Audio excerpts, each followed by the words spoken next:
and welcome to this premiere panel session introducing the Gold Principles Group, Value Chain Collaboration and Shared Sustainability Goals. So I'm Dave Knight, and I'm the founder of One Planet Limited, a sustainability advisory and assurance firm. I've worked across many sectors since the 1990s, in particular in minerals and metals, to help professionalize and advance sustainable business practices. I've been involved in the development of a number of responsible business standards and love bringing together stakeholders to help create greener, cleaner and fairer commerce. So I convene something called the Roundtable on the Responsible Recycling of Metals, but I'm here today in my role as lead coordinator of the Gold Principles Group. So just to quickly outline the objectives, and then I'll introduce my esteemed panel here. So, as I mentioned, I've been working for kind of 30 years to improve working conditions and reduce the negative impacts of business. However, unfortunately, I'm still busy. I would like to say that everything is sorted and that we can all kind of retire and relax a little bit, but no. I'm as busy as ever, and many intractable challenges remain. We can clearly see some of these in the jewellery value chain. And I also see these as clear opportunities to really come together across supply chains and markets to define common goals, identify shared solutions, and drive performance. So we need to build closer relationships and create these opportunities and the spaces to collaborate. We can signpost to the existing tools. There's quite a lot of solutions out there. And we can develop new ones as needed, but we need to kind of increase that capacity, offer guidance and support. So this session is going to explore the learnings from the early evolution of the Gold Principles Group, considering the potential contributions and obstacles to making progress in the sector. But before we get into that discussion, let me introduce the panelists. So Dr. Gaetano Cavalieri needs no introduction to most of you. The president of Cibjo, the World Jewellery Confederation. He has a distinguished career leading Cibjo, advising governments and trade bodies. And Gaetano can help us understand the jewellery industry's strategic perspective. And John Mulligan is head of sustainability strategy and the climate change lead at the World Gold Council. Also chair of the ISO Technical Committee 174, covering the fields of jewellery and precious materials, and is president of the Cibjo Sustainability Commission. Iris van der Veken is executive director and secretary general of the Watch and Jewellery Initiative 2030, and a member of 100 Women at Davos Inclusive Leadership Council. She has a background in law, public affairs and ESG, and brings over 25 years of international experience and multi-stakeholder collaboration. And Suzanne Brookes is General Manager Standards for the Responsible Jewellery Council, experienced professional in the jewellery, natural resources and fast-moving consumer goods sectors. Suzanne brings particular expertise in standards and certification to the session. Okay. So I would also like to extend a welcome to those who are online, and hopefully we should have some time for questions from the audience as well. So do make me aware if you do have any questions. So just to kick us off, John, you were central to the creation of the Gold Principles Group and have long promoted industry collaboration. Can you build on my short introduction, please, to help set the scene from when the initiative was first discussed, questions you previously received here at previous events, to where we are today? Thanks, Dave. It's a bit loud. Thanks, Dave. Let me just stand up because I can't actually see the slides. And there's, so I can. I'm not paying attention. When we first started to talk about the Gold Principles Group, it was at an event over 3 years ago that we had convened with the London Bullion Market Association. And even when we started to talk about what that event would contain, the agenda, we realized that when we talked about sustainability in particular, we weren't always talking about the same thing. They had a very specific focus. We had some of the same shared goals, but increasingly we said, okay, well, First of all, we need to build solid foundations of understanding so that when we talk about sustainability, we're not talking about vague aspirations. That conversation led to a working group, some of the participants are in this room, 85, I think, organizations over just under a year arrived at a declaration. The reason why we did it is on this slide. Basically, the challenges we're trying to face, the goals we're trying to address are simply too big for any one company, any one segment of a industry or supply chain to deal with. We need to come together, and if we do, then we can add value to each other's contributions. So that was the idea. A lot of small print you can't read, apologies. We eventually got to a declaration of 10 principles. 14 different associations signed up to it. So we now have associations, all of them represented on this panel, and from the jewellery sector, Cibjo, Watch and Jewellery Initiative, RJC, the World Gold Council, other associations across the globe covering everything, that included the Chinese, Indian associations, the Middle East. So we were trying to say this is a global initiative, and this is what we have agreed is significant in terms of our future endeavors when it comes to sustainability. So we start to pin down what our shared goals are. I know you can't read them on there, but they will be clearer later. These are the organizations. As I say, 14 key organizations. We're still talking to a few others. We have some very meaningful observers too. So this is very much a global initiative covering the whole supply chain. And as I've already suggested, the reason why we did it, there's a lot of good work. There's a lot of good established guidance, standardization, but to some extent, what was missing was the foundations. So a lot of the top of that pyramid were developed before people agreed on a shared set of principles. So that was kind of what started as, this is where we are. We've now got an implementation roadmap, and we can discuss that later if we wish. But we're saying this is what the aspirations are. This is what the short-term, medium, and long-term view is on those 10 principles, and they are the principles. 2 years later, this means that once we agreed the declaration, we can meet to try and work out what it means to actually implement a plan, implement action on each of those principles. And that's kind of where we are now. We had a meeting here yesterday. We have 2 or 3 or 4 meetings, depending on the cadence of opportunity, to allow the industry to come together and try and converge. And I think for what we'd like to think of is once we move forward to progress, and we can talk about what that looks like in a second, once we move forward, then the question is, how do we evidence that progress? How do we start to talk? And frankly, might we be showing leadership to other value chains, to other sectors? Thank you. That's a great introduction. So just to kind of bring it closer to home, most people here have interest in the jewellery sector, and that's why we're here. So Gaetano, what's your view on how value chain collaboration can help jewellery companies move from more individual compliance to shared solutions? And where are the key challenges in your eyes?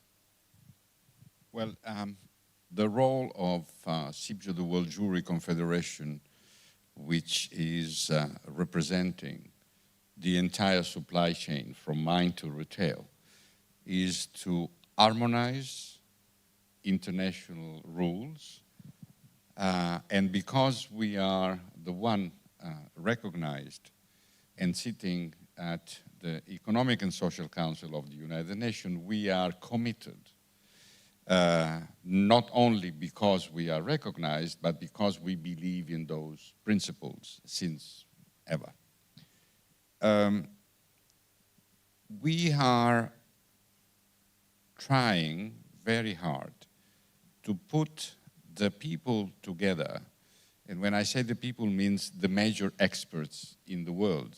We have a number of experts here in the room, this side and that side, in order to hand over the tools that we discuss, we face, we try to find solution as we do in order to comply with those principles that originally, when the group was established, we discussed. I mean, Joan knows, as Iris as well, Suzanne knows very well how we did, and the work that is being done to define those 10 principles. No need to define 20, 30, 100, even though could be, but still, you know, it's better that we focus on what we do. So the necessity of doing it is let the industry grow and flourish, which is a full compliance with our mission statement, as well disclosure. And why I'm talking about disclosure, because I go to the principle 10, reporting, what you have to report. But report means also disclosing all the elements that you use in order to get from the mine, processing the product that the mine is extracting, how to process, hand over to the next level, up to the manufacturer and then to the retailer, and on top of it, to the consumer. Because it is important that we put all this supply chain, which apparently is difficult. I have to say, honestly, the difficulties is to translate from an apparent difficult principles in something that is easy. The people cannot waste time, including us. So when we hand over to the retailer, we have to hand over in a way that they can explain the consumer in order to let the consumer to have a clear, conscious decision to choose what is legitimate.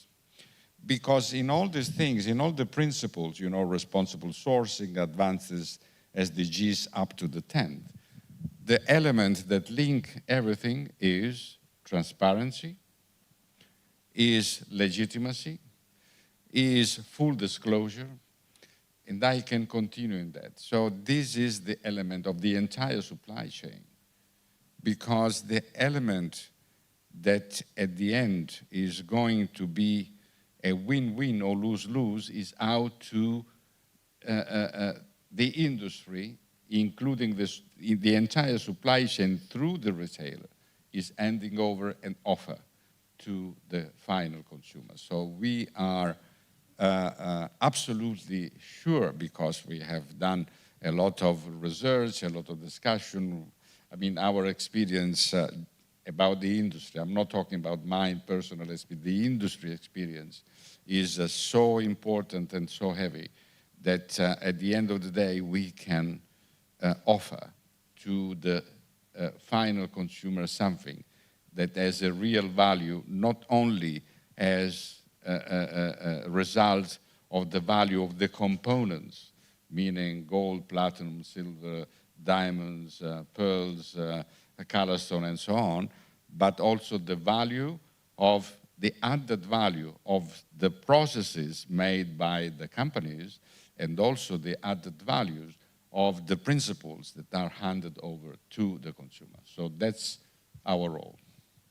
Great. So we're beginning to understand that it's our role as the industry to be able to deliver something to a consumer that they don't have to worry about, and they can enjoy the beauty of the product, but also have that reassurance everything is done well within the processes. So if we look at how that works in practice, and Iris, if we can turn to you in terms of the jewellery brands and the retailers, what expectations do they have of the upstream supply chain?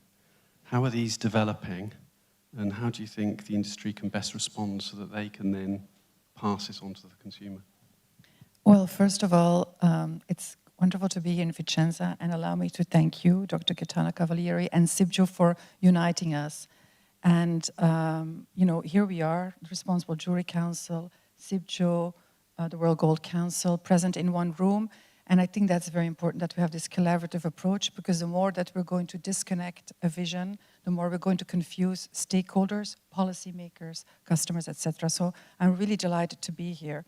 And I also have a few slides, so allow me just... But to come back to your question, when we talk about jewelry and watches and what we sell to consumers, it's trust.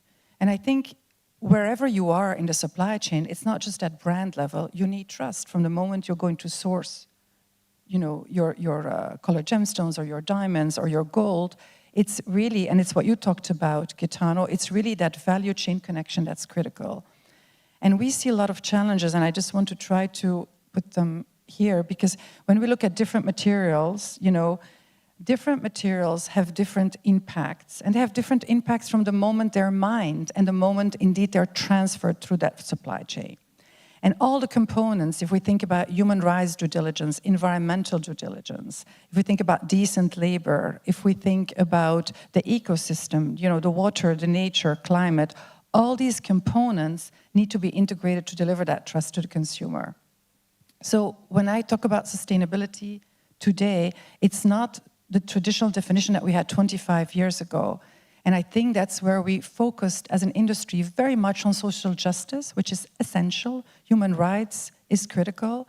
Decent labor, overhours, seasonality, those key components for our industry, of course we need to embrace them. Gender, another topic close to my heart.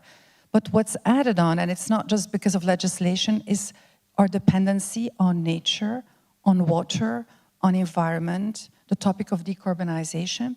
And these are complicated topics, Gaetano, as you said. And that means is that we need to do a lot of efforts for the industry to actually educate, bring practical tools so that we can really showcase what we're doing. And I would like to bring the link to compliance. I know people don't like compliance and regulations, but the reality is, even though there's omnibus, and even though some people say, well, it's kind of slowing down. Yes, it's slowing down, and to an extent, originally I wasn't so happy about it, but at the same time, I do believe SMEs need more time and space to be able to deliver. But the reality is, we need to understand where our gemstones are coming from. We need to go back to the origin of mine. We need to understand what positive, negative impact we're making, and then we need to neutralize. And we can only do that in a landscaping approach. We can only do that collectively because we're all sourcing from the same places. And we know very much where we're sourcing from, and we also know what is happening there. So to go back to some of the topics, Mother Nature is setting the agenda, and I think we know that. We also see it already if it's droughts or fires or other issues. We need resilient supply chains. We also need, I think, much more circular thinking. I had the privilege to be at the Vincenza Oro Award. So how are we going to bring those educational skills that people are going to rethink which materials they're using and eco-design? And then, of course, we need data when we think about product passports to our customers. And again, I think that's why it's so important to have this collaboration. Thank you. And it was notable in one of the slides, if you could just go back to the impact slide, and you look at the gold line there, and it's all dark blue, representing a higher impact. So we've got this unique opportunity as well as an industry to come together and address some of that risk, turn it into opportunities. Okay, so I just want to look at the alignment between consumer-facing claims and what the supply chain can practically deliver. You mentioned, we all source from the same places, we might know where they come from, but maybe that's not always necessarily the case of knowing exactly where they come from. Can we be confident in some of the claims that are made, and how can we give consumers that confidence? Suzanne? Thank you. And also just to say thank you very much for inviting us into the conversation, and to Cibjo for inviting us here today. It's great to be here. Thank you. That indeed is a very complex question, I think. I think certainly when a consumer reads a claim or a responsible claim, they're looking at it, first of all, saying, can I trust this? And what does it actually mean? And I do believe that the consumer really does want to buy sustainable products, but often mistrust or confusion will hold them back. And I think, again, that does come down to, and there's a 2023 Deloitte report on consumer behavior that says, I think it's 74% of consumers want to buy sustainable products, but only 17% of them actually do. So again, that comes down, you can see the difference there in terms of the mistrust and also consumers understanding what the risks and their own interpretation of what the risks are as well. So that could be from the slide that we saw, could be critical minerals all the way through to green claims. So there is a lot to consider. That the consumer landscape when it comes to claims is very complex. So for businesses, I think the question is more about how can misleading claims be avoided. And I think certainly from the Responsible Jewellery Council, this is something that we have worked a lot on over the last consultation and update of the Code of Practices, which came out in 2024.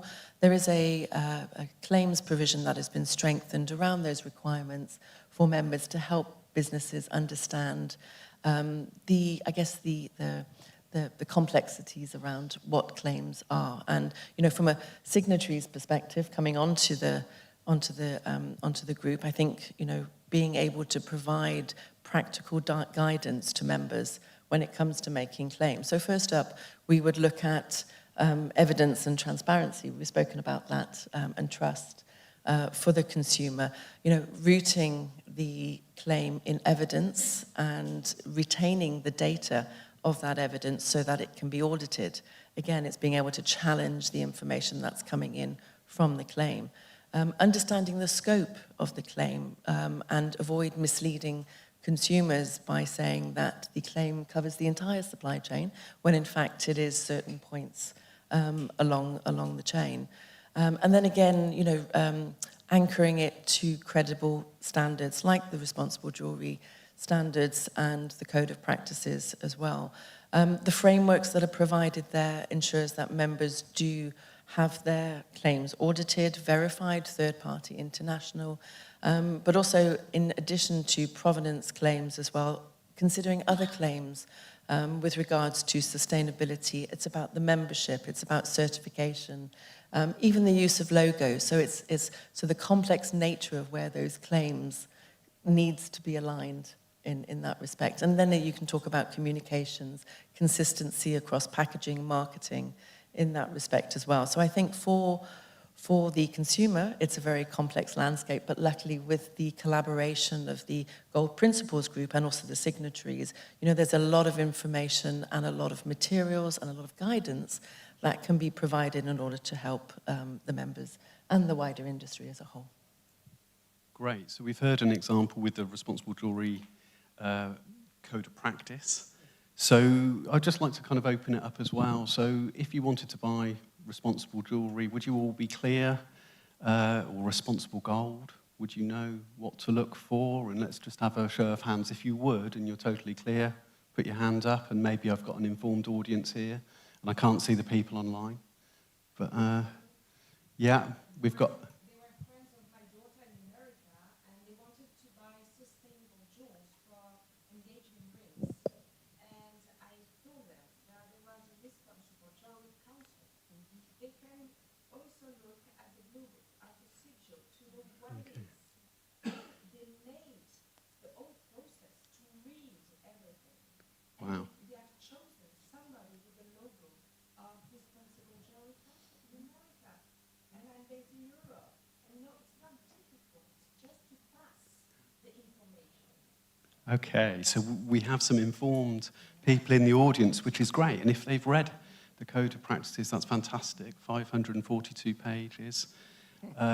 But... That's the guidance. That's the guidance. That's the guidance, my apologies. The standard, yeah. This is the role of an expert. Yeah. They ask questions, but they ask also answers, and they ask to know. So we are at the end of the chain. Yeah. We are the one they consult to have advice. And that's Yeah. why we need to Please. do that. I really like your example. I think there's a huge opportunity at retail level. I sometimes do secret shopping, and I will go into a boutique, and I will not wear jewelry so that they know, she is in the jewelry business, but really asking those critical questions. Oh, do you know where those diamonds are coming from? Oh, I really like that color gemstone. Could you tell me something about it? And then there are different, I think there are different models. There are some brands that are doing amazingly well, telling the story in a meaningful way that's credible. And that's, you know, Suzanne, what you talked about. I think, but there are retailers that are really telling very funny stories that are uncredible. And I think that's an enormous opportunity also for this group, and I think also for you, Gaetano, with Cibjo, to really see that there's some core messaging that we're aligned with, so we're consistent to the consumer. Because it's very dangerous, I think, to not have that. And you make a very good point there with regards to, obviously, when you were talking about the Responsible Jewellery Council standards and Cibjo standards and the other standards and certification and guidance that's out there. That is the key to collaboration. That is the key to the harmonization across many of the certifications and standards and guidance that are out there to ensure that there is that that cross-collaboration, that cross-recognition in some ways of what's there, you know, for ultimately the consumer, for the auditors and everyone who's involved in the claims and talking about it and the stories. So I think that a really good point is there is information out there. You found it after some work. We have produced, along with this panel, a lot of material. What we haven't done is shared it, and what we haven't done is put it all in one place.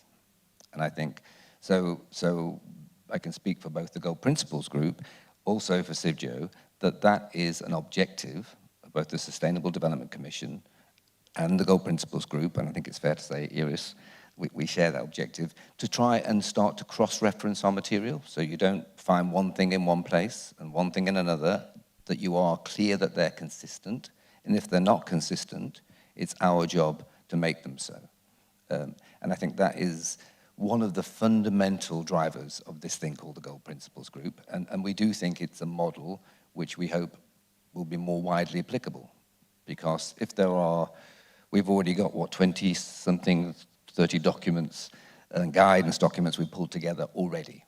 The question then becomes, how do we simplify them? How do we summarize them? How do we make it really easy so that you don't say, well, we have to go to find an RJC certified jeweler in the States, when everybody eventually should be performing to certain standards, or at least being able to answer the questions that the Iris asks. I'm not a secret buyer, but I also spend my time going to events and talking to people, explaining what I try and do. And does that mean anything material to you? Is it relevant when I say sustainability, climate, nature? And I can say at the moment, the vast majority of respondents kind of shrug their shoulders. Some say it is meaningful, but I don't know what the next step is. Where do I go? And so I think, you know, I'd like to think this is we're now a few years in, but I'd like to think we're building a foundation by which we can say we're all talking the same language, we're all talking about a coherent supply chain rather than lots and lots of little fragments along the chain.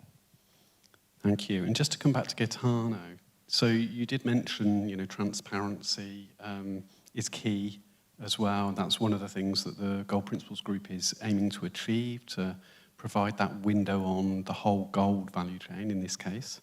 But where do jewellery businesses struggle the most in terms of accelerating progress? And you represent, and Cibjo represents, is it over 7 million?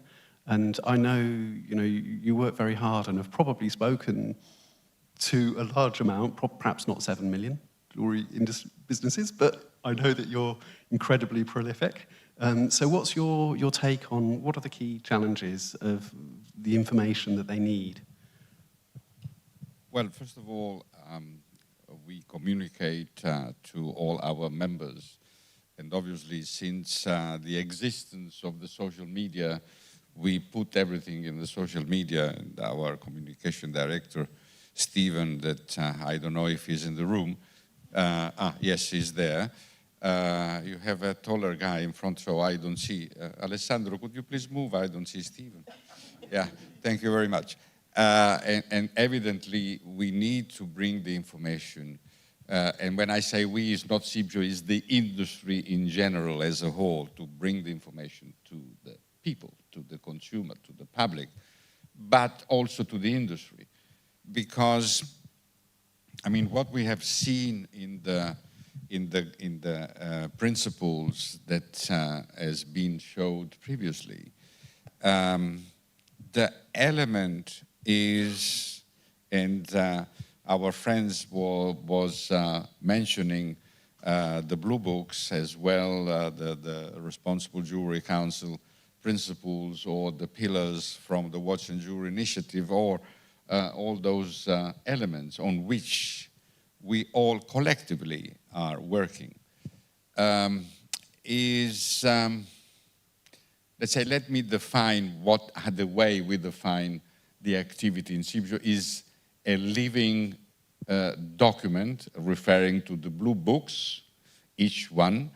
Why living document? Because we discuss every single day, and there is people in the room, part of all those, including John, including Iris, Suzanne, Edward, Rui, and many others in the room. We are constantly, on daily basis, make discussion and adjournments on those documents that once a year are brought to the attention of the General Assembly and the different commissions and committees within Cibjo along the entire supply chain. What does it mean? That in the same way that we do not want, as never did, leave anyone behind, but on top of it, we don't want to leave any rules behind. So the modernity of what has been done in the past, since the last 100 years, so it's not one day, it's 100 years this year. And we are going to celebrate this year in this place, in this city, in this fair in September, the celebration of the Congress, the 100 Years Congress. And it is essential, and we see that, the feedback of the people, because we received email, we received questions, we received inquiry, we received yesterday from another country, important country, by the way, which obviously I don't mention because still is ongoing, the request to use the Blue Books as thermal reference. The rules of the Blue Books in many countries in the world are national law. I mention on top of it France. You know, France, the Blue Books was adopted by the Parliament as a national law. So that means that what has been done at the past and ongoing is accepted as a national law. And for instance, you know, apart our members, but let me mention the members of RJC, or Watch and Jewellery Initiative. I'm referring to the top brands. Well, the top brands, they are using it, and the top brands are in France, basically, you know, apart the other major brands. But if we talk about Louis Vuitton, Cartier, Kering, and so on, including the watch people, you know, is the Fédération Horlogère that is collecting the entire watch industry system in Switzerland. You know, we are talking about companies such as Rolex, or such as the Swatch Group, or such as Chopin, or Patek Philippe, and so on. Well, they are following this thing. If you look at the rules, sorry, and I conclude, if you look at the rules, for instance, Rolex, is written there. So it's not something that is, you know, just reporting. So when we do this kind of job, and through not only our direct information, but also our membership and the member of our member information towards the industry itself and the consumer, that means that we have reached our goal. But still is not enough, because it's an everyday ongoing living activity. Thank you. And I just wanted to pick up on that. Before I do, would you mind turning back to the first set of slides and just so that we can have the principles on screen? And so the other set, please. And we just need to have the final slide on screen. But I just wanted to ask and pick up on this point, particularly around smaller organisations and how the gold industry and the Gold Principles Group can really support smaller organisations as well. With maybe less well-resourced, how can we avoid just adding an extra burden?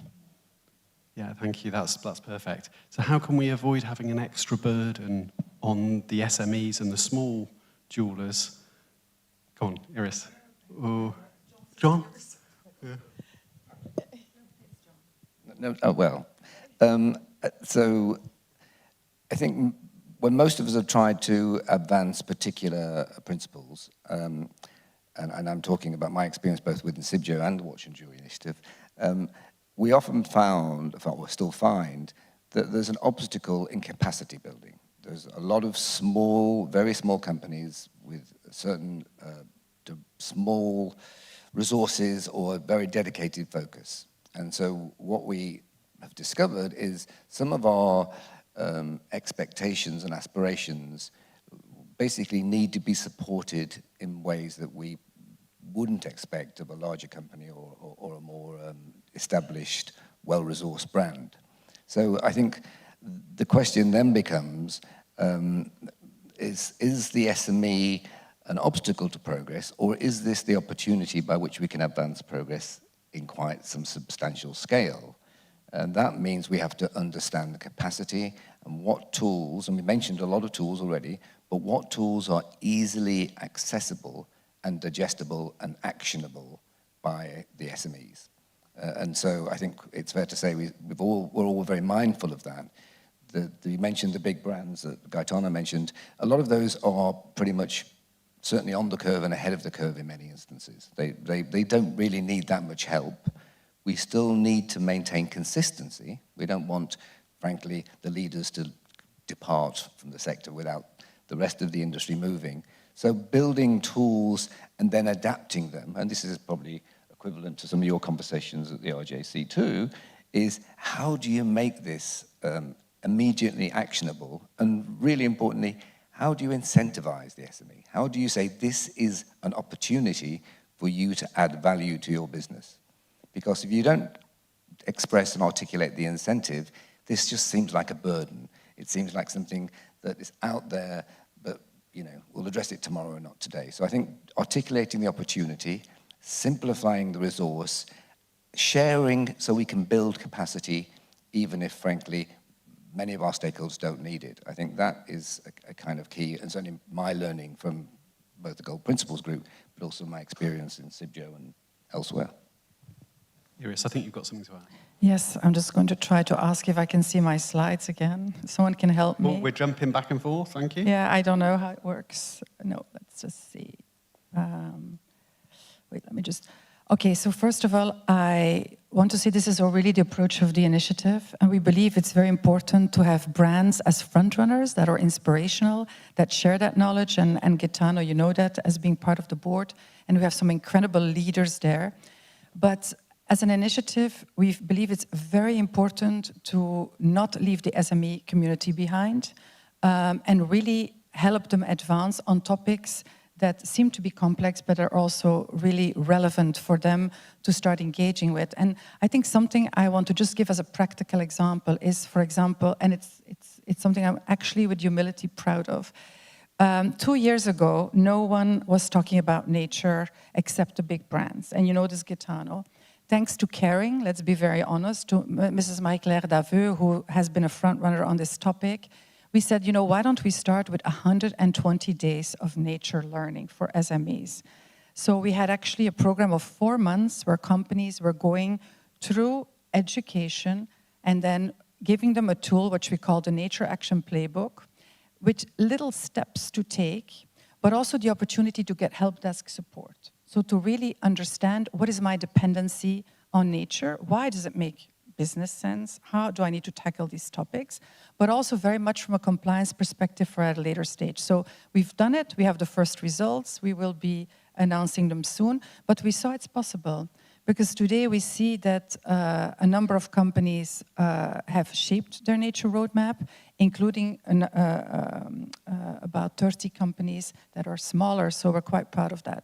And I think a second tool is what we call the Impact Action Journey Framework, where we realize that the big complexity for SMEs today is compliance, because the smaller enterprises need to be compliant in their commercial contracts to the bigger companies. They get very nervous about human rights, due diligence, environmental due diligence, so many new topics. And there actually we started to build a framework with concrete questions and templates and guidance that gives them the opportunity to action and then also report on progress. And that has been going live now, and we have 90% of our members up and running.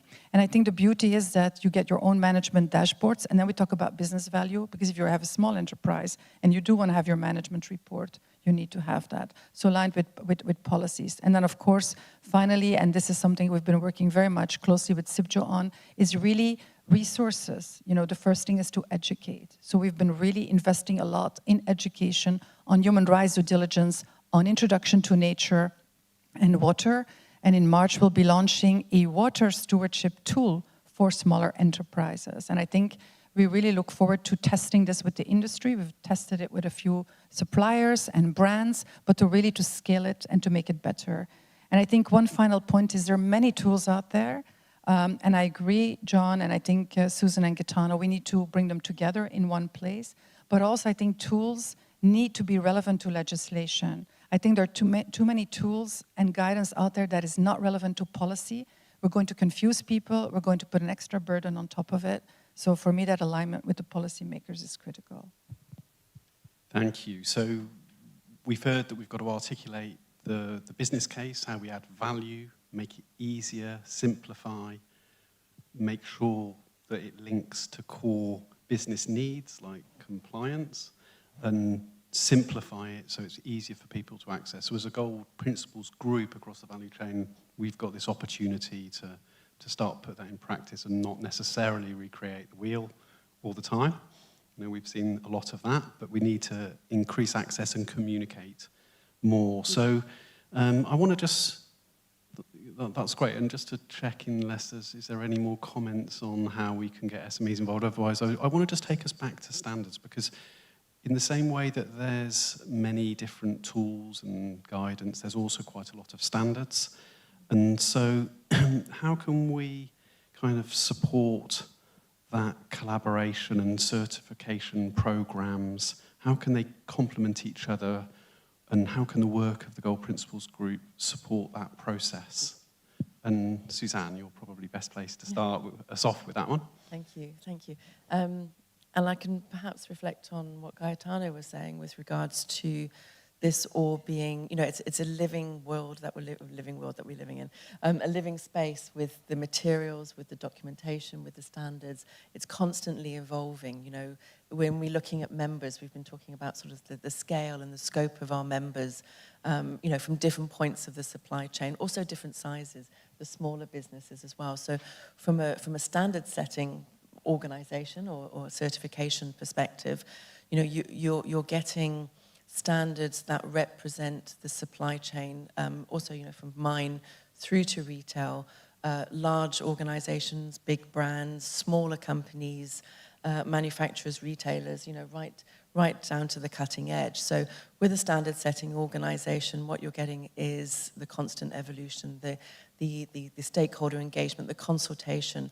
The RJC standards are revised at least every 4 to 5 years. That's as part of the ISEAL credibility that we have. The RJC is the only standard setting organization within that criteria. So from that perspective, that from a stakeholder engagement and consultation, those standards are constantly going to evolve. So they are going to involve the materials, the information, the updates on legislation, claims guides, all of it. It's all going to be connected, and that's what we talk about with the Gold Principles Group as well. It's the evolution of this and the connection of that. So when we're looking at action plans for each of these principles, when we do look at, say, for example, the Code of Practices, you're looking at it from the standard through to the training, through to the education, that continuous improvement. So that's what we're getting with the standard setting and with the certification. And with the Gold Principles Group and the collaboration, what you can expect to see through that is that continuous improvement and engagement. Great. So we're hearing how you're able to also recognise a range of other standards and how that kind of interoperability work is moving forward. Now, if you look further upstream, and John, perhaps you can add to this as well, obviously the mines, the refiners and others might suffer a bit from audit fatigue and demands for information. And how do they address that, and how can we kind of simplify this? And maybe you want to also add. Thanks. There's a few things there. I'd just like to pick up on a few comments, because I think people have said there's a lot of guidance out there. There's, we need to simplify it. What there is not yet is a clear connect the dots. So how does the RJC Code of Practice reflect on the LBMA's responsible gold guidance? And to start to answer your question, what is their equivalency or a handshake between jewellery standards and mining standards, for example? And so the World Gold Council, where we talk about them from mine to market, when it comes to gold, the responsible gold supply is now produced via the responsible gold mining principles, mandatory for all our members, which means in what we call transparent costed production, 60-odd% is actually produced under those standards. Transparent, audited, 51 standards of performance. So we understand, but absolutely, they are a part of a wider sector which is undergoing transformation. Without going into too much detail, the question is, there are multiple mining standards. For gold, there's a responsible gold mining standard, but if you're responsible gold mining principles, but if you're Canadian, you probably also mine towards sustainable mining, the Canadian standard. If you also happen to be a company of scale, you might mine to the ICMM standard, etc. So there is a big move towards harmonization. There's a big move towards something called the consolidated mining standard.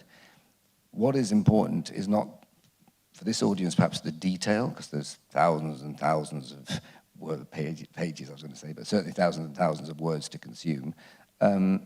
What is important is someone makes it easy for you to connect the dots.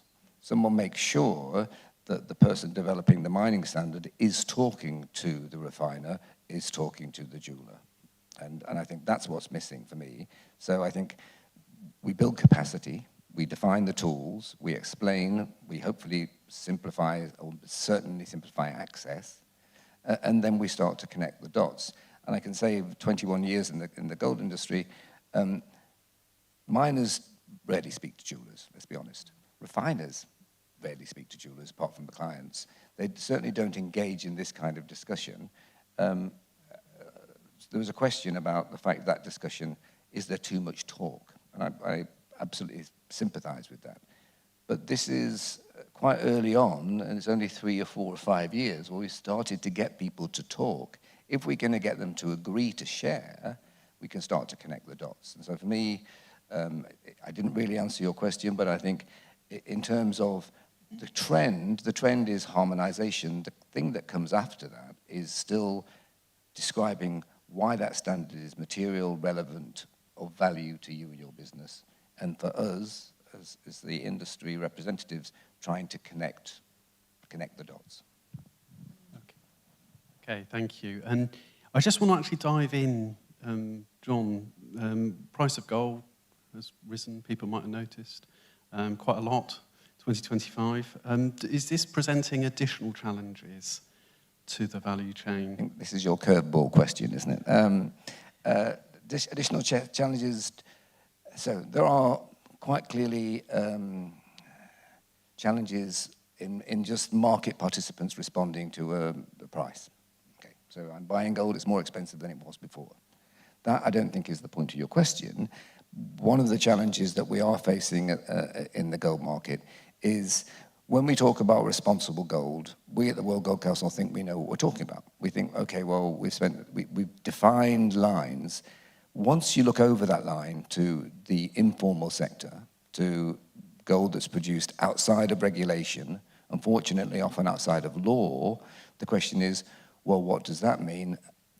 The price is tempting a lot more of that to expand. Basically, if you can achieve such high values for material, then the temptation to do that irresponsibly, the temptation to actually be vulnerable to forces that will exploit your ability to mine, or in some cases, force you to mine, that is a greater challenge. It is one that for many, many years, when we drew that line between responsible gold and irresponsible gold, we classed that as our job was to build the wall, to keep that responsible gold out.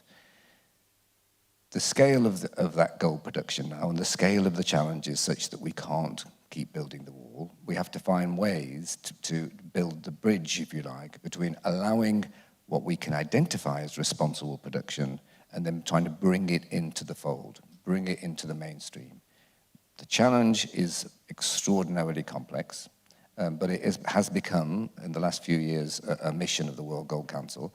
And so, to go back to your question, the price at this level makes some things easier.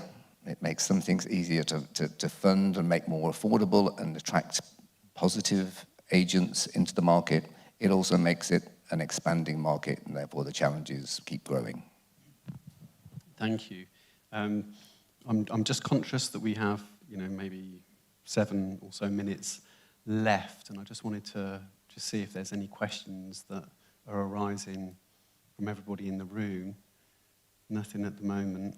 Okay. And yeah. And Eunice, you say that sometimes we can do our best, but the problem with the governance and the regulation is an issue. And I'm volunteer for Dialogue for Peace, for example, and we have Victoria. She's fantastic. She tries to follow everything to be sustainable, and with bees and gantries and try to find diamonds when it's the season. And the government decided to give the accreditation instead of $25, $250. For her, it was impossible to do so. I decided to be a business angel on one level, just for one person.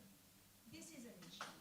And when we have people like that, to try to follow all the rules, isn't it a solution, because you are all there, to be strong enough just to say to a government, look, for those who are following the rules, can you make please an adaptation for something?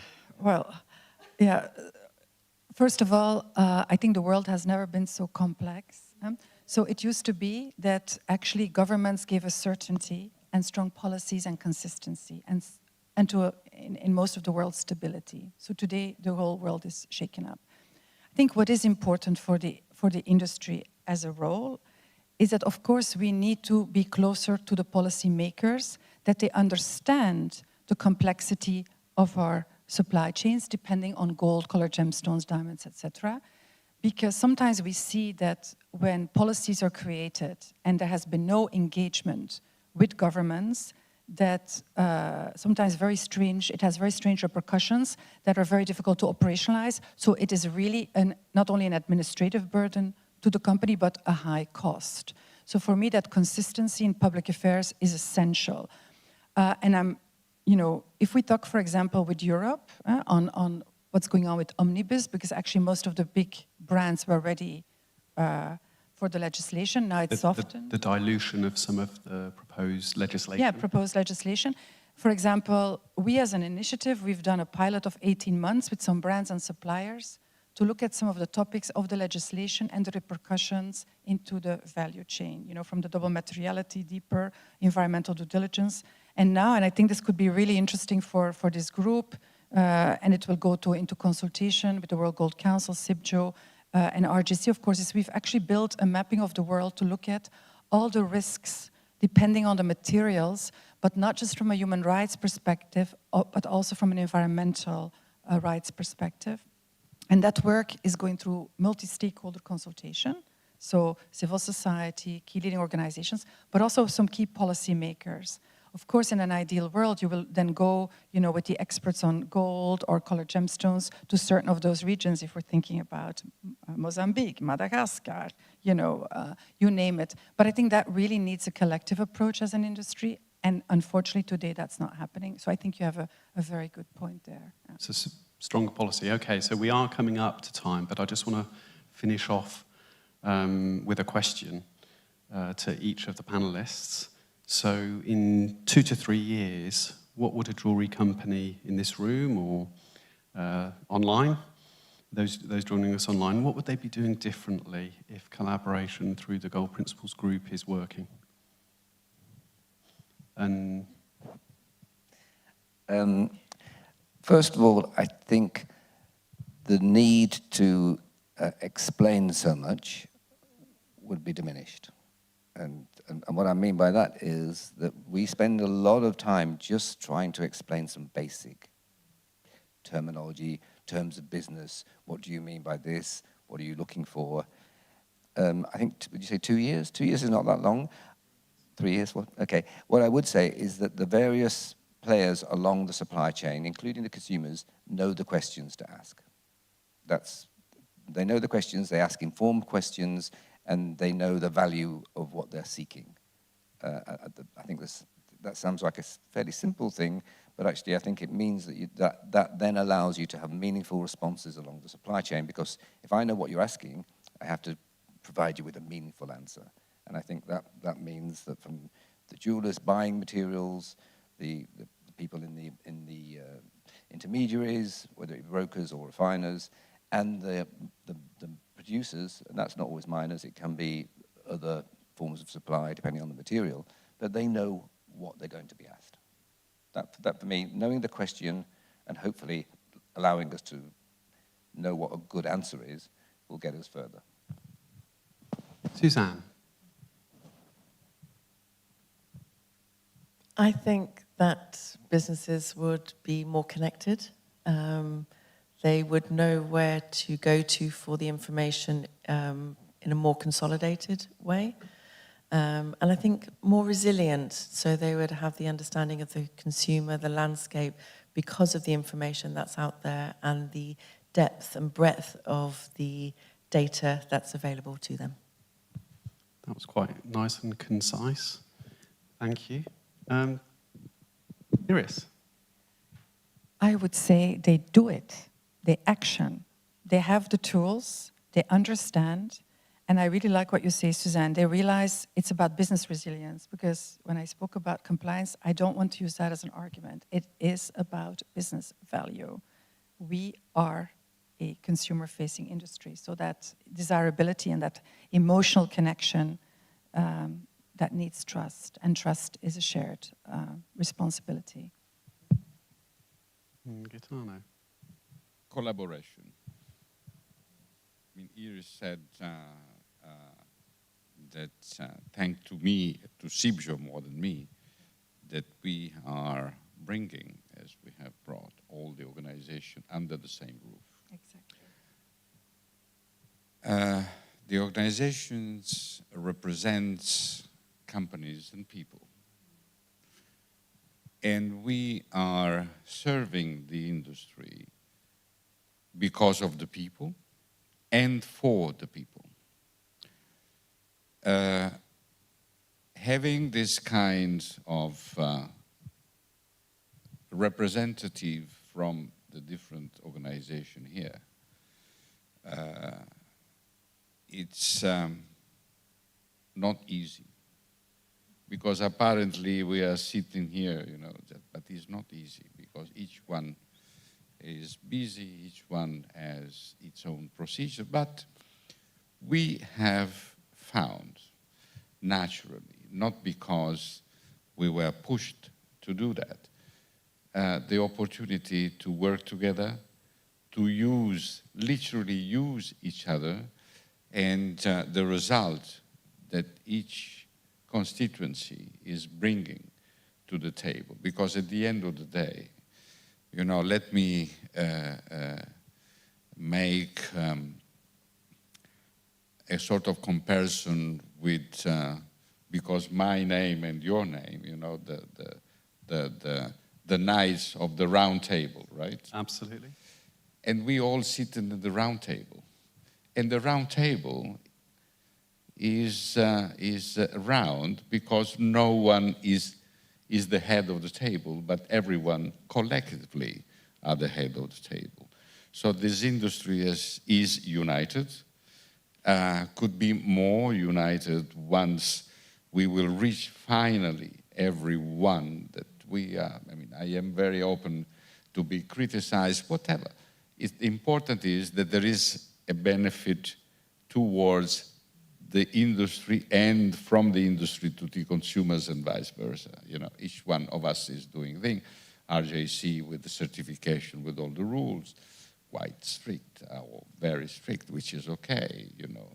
A Watch and Jewellery initiative with the pillars, World Gold Council, Platinum, I mean, and the companies, I don't know, Gemfields, just to mention one that is highly represented in the room, but, and many others, it's essential that we work in that kind of direction.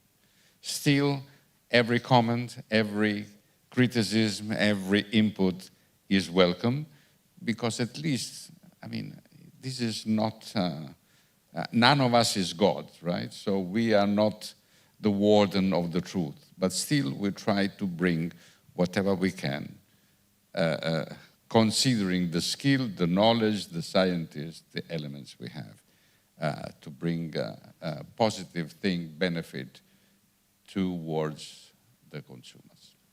Thank you. I know that we're a couple of minutes over and we do need to conclude. But Iris is asking for one more comment on that, and then I'm going to conclude, yes, because we do need to wrap up. Allow me, you know, maybe I'm now the old lady in the room, but I've known Dr. Gaetano when I was 30, I'm now 55. My point is, in those 25 years, we were never so many times in a room together, and I think it's the mindset. I think we all need to have the mindset.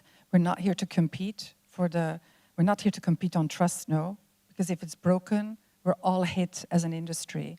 So how can we bring the best of all these organizations together, not reinvent the wheel, and be complementary to one another? And then we're going to shine, all of us, you know, towards that trust to the consumer. Okay, so I think I'm going to wrap it up there in terms of leaving it on inclusive, open collaboration. That's what this panel is about. And I would like to thank those of you that are joining us online, those of you that are in the room. Thank you for your questions. And finally, I think you can join me in thanking both Cibjo for your wonderful hosting and running the event. Thank you. And indeed, the whole panel for those excellent inputs. Thank you very much for your time, and thank you all.